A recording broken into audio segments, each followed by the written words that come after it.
Shalom, selamat malam Bapak Ibu Saudara-saudari yang dikasihi Tuhan. Di malam hari ini kita berjumpa kembali dalam acara Night Call di PIB. Dan sebelum kita membaca merenungkan firman Tuhan, mari kita berdoa. Terima kasih Tuhan, di malam hari ini ada kesempatan bagi kami untuk membaca dan merenungkan firman. Kami percaya kuasa Roh Kudus Tuhan menerangi hati dan pikiran kami. Dalam Yesus Kristus Sang Firman, kami berdoa. Amin. Kisah Rasul pasal 16 ayat 19 sampai 23. Demikian menyatakan, ketika tuan-tuan perempuan itu melihat bahwa harapan mereka akan mendapat penghasilan lenyap, mereka menangkap Paulus dan Silas, lalu menyeret mereka ke pasar untuk menghadap penguasa. Setelah mereka membawa keduanya menghadap pembesar-pembesar kota itu, berkatalah mereka, katanya, orang-orang ini mengacau kota kita ini karena mereka orang Yahudi, dan mereka mengajarkan adat istiadat yang kita sebagai orang Rom tidak boleh menerimanya atau menurutinya. Juga orang banyak bangkit menentang mereka, lalu pembesar-pembesar kota itu menyuruh mengoyakkan pakaian dari tubuh mereka dan mendera mereka. Setelah mereka berkali-kali didera, mereka dilemparkan ke dalam penjara. Kepala penjara diperintahkan untuk menjaga mereka dengan sungguh-sungguh. Jangan membaca Alkitab.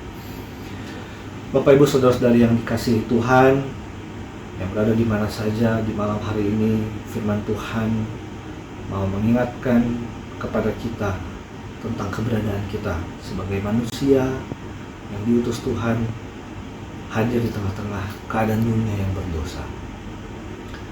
Di tengah-tengah keadaan dunia yang berada dalam kuasa dosa ini, tantangan sebagai orang Kristen sungguh amat berat. Tantangan untuk mengabarkan Injil, mengabarkan kabar baik, mengabarkan berita sukacita. Dalam ayat yang ke-17 dikatakan bahwa Paulus itu mengabarkan, memberitakan jalan kepada keselamatan.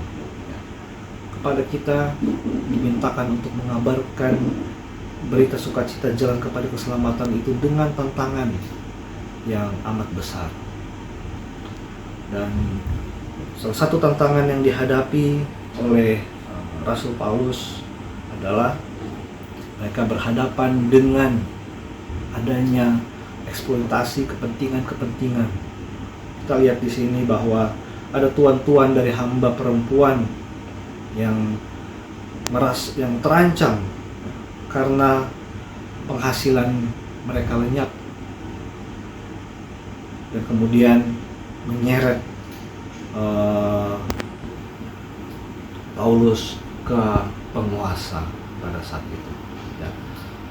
Tantangan yang berat dialami oleh Rasul Paulus dalam memberitakan berita keselamatan. Tapi kita di sini melihat bahwa di tengah-tengah tantangan yang berat, kuasa firman Tuhan itu membebaskan, membawa pada kemerdekaan seperti yang dialami oleh hamba perempuan yang ayatnya berada pada ayat ke-16 dikatakan, ya, pada suatu kali ketika kami pergi ke tempat sembahyang itu, kami bertemu dengan seorang hamba perempuan yang mempunyai roh tenung, dan para tuan-tuan itu mendapat penghasilan yang besar dari perempuan yang mempunyai roh tenung itu. Perempuan yang dipekerjakan, dieksploitasi, yang terbelenggu oleh karena ada roh tenung, tapi juga karena ada yang mempekerjakan mereka dengan tidak benar. Dan ini tantangan yang dihadapi oleh Rasul Paulus. Begitu juga tantangan yang kita hadapi di tengah-tengah kehidupan kita pada saat ini. Ada hal-hal yang membelenggu kehidupan kita, dan juga ada hal-hal yang perlu kita perjuangkan, yaitu kebenaran, keadilan, damai sejahtera, terlebih-lebih di tengah perubahan masyarakat, perubahan dunia pada saat ini yang begitu cepat. Bapak Ibu Saudara-saudari yang dikasihi Tuhan, hari ini juga adalah hari anti kekerasan terhadap perempuan. Penindasan dan juga kekerasan masih terjadi kepada mereka, secara khusus kaum perempuan, di dalam berbagai tempat, mungkin di rumah, di dalam pekerjaan, dan lain sebagainya.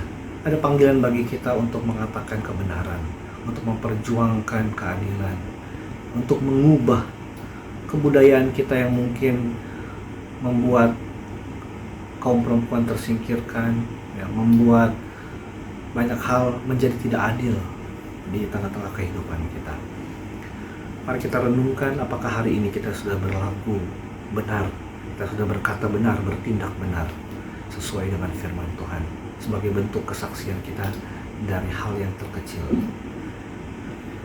Tuhan menolong kita untuk menyatakan kebenaran di dalam kehidupan kita. Amin. Mari kita berdoa. Kami bersyukur padamu Tuhan untuk setiap kebaikan yang Engkau lakukan dalam kehidupan kami. Juga karena Tuhan memilih kami sebagai anak-anak-Mu untuk hadir di tengah-tengah kehidupan yang masih berada dalam kuasa dosa ini. Perlengkapi kami Tuhan, tolong kami untuk mampu berkata, bertindak, berlaku benar sesuai dengan firman Tuhan, agar Injil benar-benar membebaskan. Injil membuka orang-orang yang masih terbelenggu.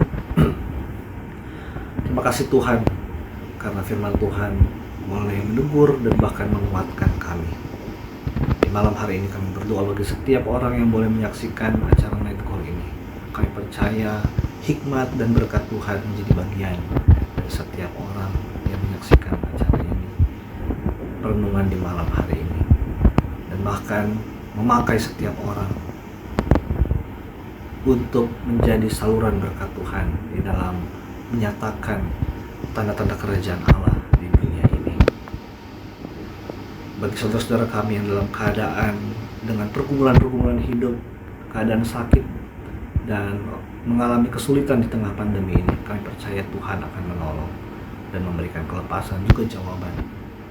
Tuhan berkati persekutuan kami sebagai bagian dari gereja Protestan di Indonesia bagian Barat dan juga gereja-gereja lainnya yang Tuhan hadirkan untuk mendatangkan damai sejahtera. Tolong kami Tuhan.